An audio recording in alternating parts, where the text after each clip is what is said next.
Pernah gak kamu bertemu seseorang yang kehadirannya terasa berbeda? Dia tidak banyak bicara, tidak memaksa orang mengikuti keinginannya, tapi anehnya orang-orang justru dengan sendirinya menghormatinya, mendengarkannya, bahkan mengikuti apa yang dia katakan, seolah-olah ada sesuatu yang tidak terlihat. Sebuah kekuatan yang membuat orang lain merasa nyaman sekaligus segan. Banyak orang mengira ini hanya soal karisma alami atau bakat sejak lahir.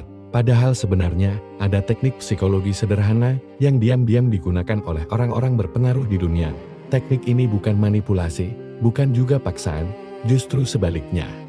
Teknik ini membuat orang lain ingin mengikuti dengan kemauan mereka sendiri. Teknik pertama yang sangat kuat adalah teknik mendengar yang jarang dilakukan orang.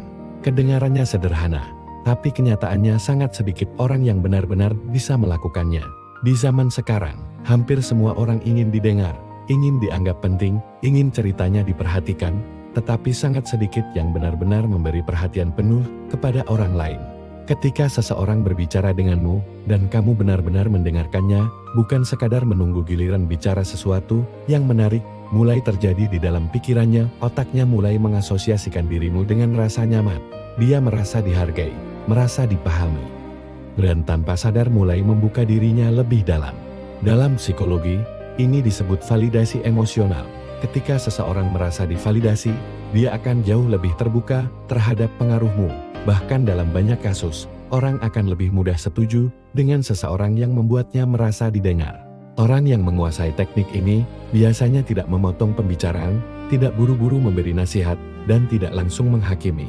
Mereka memberi ruang bagi orang lain untuk mengekspresikan dirinya dan menariknya. Semakin seseorang merasa dipahami olehmu, semakin dia merasa memiliki koneksi emosional denganmu. Dari sinilah rasa percaya mulai tumbuh, dan begitu rasa percaya muncul, pengaruhmu terhadap orang tersebut menjadi jauh lebih kuat tanpa harus memaksakan apapun. Teknik kedua yang sering membuat seseorang secara alami dihormati adalah teknik ketenangan dalam tekanan. Pernahkah kamu melihat seseorang yang tetap tenang saat situasi sedang tegang? Saat orang lain panik, dia justru terlihat santai, berbicara dengan pelan, dan berpikir jernih. Orang seperti ini secara otomatis dianggap memiliki kekuatan mental.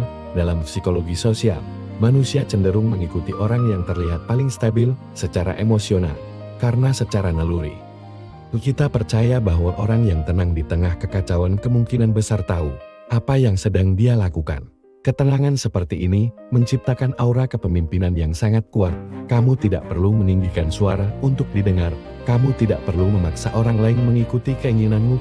Cukup dengan tetap tenang, berbicara dengan jelas, dan tidak terbawa emosi. Orang-orang di sekitarmu mulai melihatmu sebagai seseorang yang bisa diandalkan. Dan ketika orang sudah melihatmu seperti itu, mereka akan jauh lebih mudah menerima saran, ide, atau arahan darimu.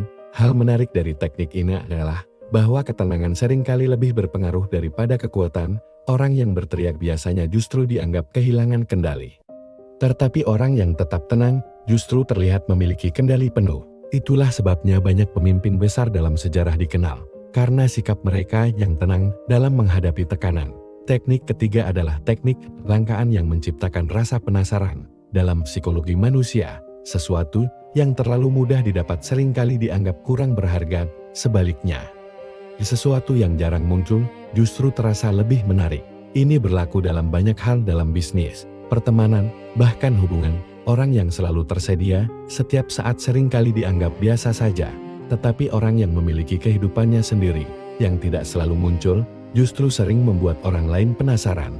Kelangkaan menciptakan ruang bagi imajinasi. Ketika seseorang tidak selalu tahu apa yang sedang kamu lakukan atau pikirkan, otaknya mulai mencoba mengisi kekosongan tersebut. Dia mulai memikirkanmu lebih sering daripada yang kamu sadari.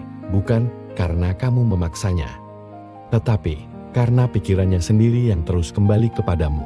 Namun penting untuk memahami bahwa kelangkaan bukan berarti bersikap dingin atau menjauh dari orang lain.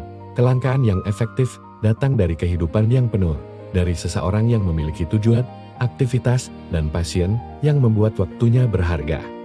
Ketika orang melihat bahwa kamu tidak bergantung pada perhatian mereka untuk merasa bahagia, mereka justru lebih menghargai kehadiranmu. Ketiga teknik ini mendengar dengan tulus, tetap tenang dalam tekanan, dan menciptakan kelangkaan alami membentuk sesuatu yang disebut pengaruh tanpa paksaan. Orang tidak merasa dipaksa mengikuti keinginanmu, sebaliknya, mereka merasa nyaman berada di sekitarmu, percaya pada penilaianmu, dan secara alami lebih terbuka terhadap apa yang kamu katakan. Menariknya, orang yang menguasai teknik ini seringkali tidak terlihat mencolok. Mereka tidak perlu menunjukkan kekuasaan atau memamerkan kehebatan. Tetapi ketika mereka berbicara, orang mendengarkan. Ketika mereka memberi saran, orang mempertimbangkannya dengan serius. Dan ketika mereka mengambil keputusan, banyak orang memilih untuk mengikuti. Pada akhirnya, kekuatan pengaruh terbesar bukan berasal dari paksaan, ancaman, atau manipulasi. Kekuatan terbesar datang dari cara kamu membuat orang lain merasa ketika berada di dekatmu. Jika seseorang merasa dihargai, merasa aman, dan merasa tertarik oleh kepribadianmu, pengaruhmu akan muncul secara alami. Dan mungkin inilah rahasia yang jarang dibicarakan. Orang yang benar-benar kuat tidak perlu memaksa siapapun untuk mengikuti mereka, karena kehadiran mereka sendiri sudah cukup untuk membuat orang lain ingin berada di pihak mereka. Jika kamu mulai melatih 3 teknik ini dalam kehidupan sehari-hari, kamu mungkin akan mulai melihat perubahan kecil. Orang-orang lebih nyaman berbicara denganmu, pendapatmu lebih sering dihargai, dan perlahan-lahan, tanpa kamu sadari, kamu menjadi seseorang yang memiliki pengaruh yang jauh lebih besar daripada sebelumnya, bukan karena kamu memaksa, tetapi karena orang lain secara alami memilih untuk mendengarkanmu.